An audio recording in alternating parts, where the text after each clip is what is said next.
Hi friends, వేళ బెండకాయ fry చేద్దామండి. రోటీలోకి సూపర్ ఉంటుంది. రోటీ చపాతీలోకి చూడండి, ఇలా కట్ చేసేసుకున్నాను. ఇవి వేయించుకుందామండి ఫ్రెండ్స్. వీటిని ఇలా వేయించుకోవాలి. చూడండి, ఇలాగా వేగిపోవాలి. వేసేసా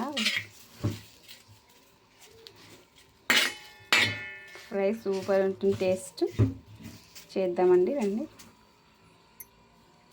ఇలా ప్లేట్లోకి తీసేసా. మిగిలినవి వేయించుకుంటున్నా. మొత్తం అలా వేయించుకున్న తర్వాత ఫ్రై చేయడం ఎలా చూపించేస్తా. కడాయి పెట్టి ఉప్పు పెట్టేసరికి రెడీ చేసేసాను ఫ్రెండ్స్.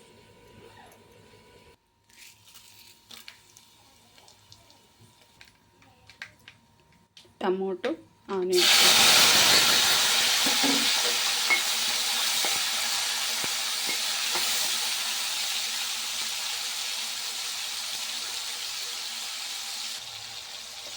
పసుపు కాస్తంత, ఎంత సరిపోతుందో అంత ఉప్పు వేసేసి బాగా మిక్స్ చేసేసుకోవాలి.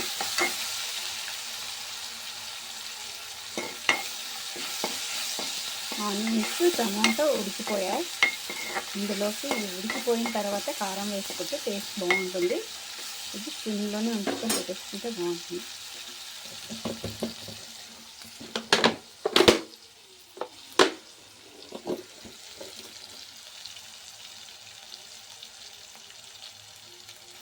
కారం వేసేస్తాం. ఎంతైతే సరిపోతుంది కారం మొత్తం. పిల్లలు తింటారు కాబట్టి కొంత వేసేసుకున్నాం కారం.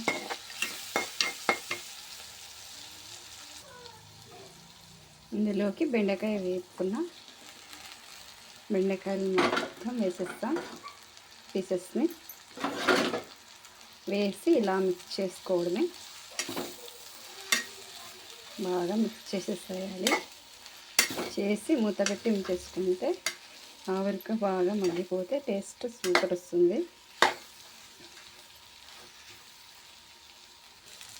వెల్లుల్లిపాయని కాస్తంత దంచుకొని ఒక 2 పాయలు ఇలా వేసుకుంటే టేస్ట్ బాగుంటుంది.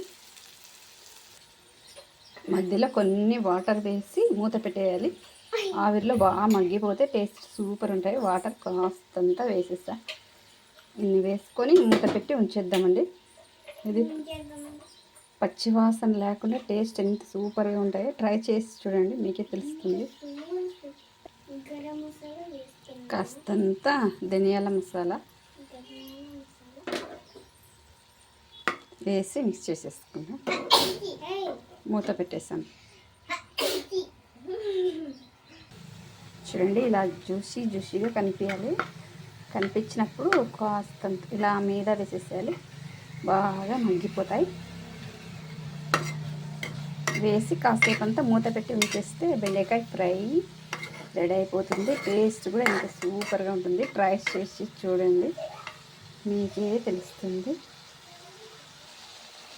చూడండి, బెండకాయ ఫ్రై రెడీ అయిపోయింది. ఎలా వచ్చిందో సూపర్ టేస్ట్ ఉంటుంది. ఎలా కనిపిస్తుందో అలా టేస్ట్ కూడా సూపర్ ఉంటుంది ఫ్రెండ్స్. బాయ్ ఫ్రెండ్స్, మీరు ట్రై చేయండి. బాయ్.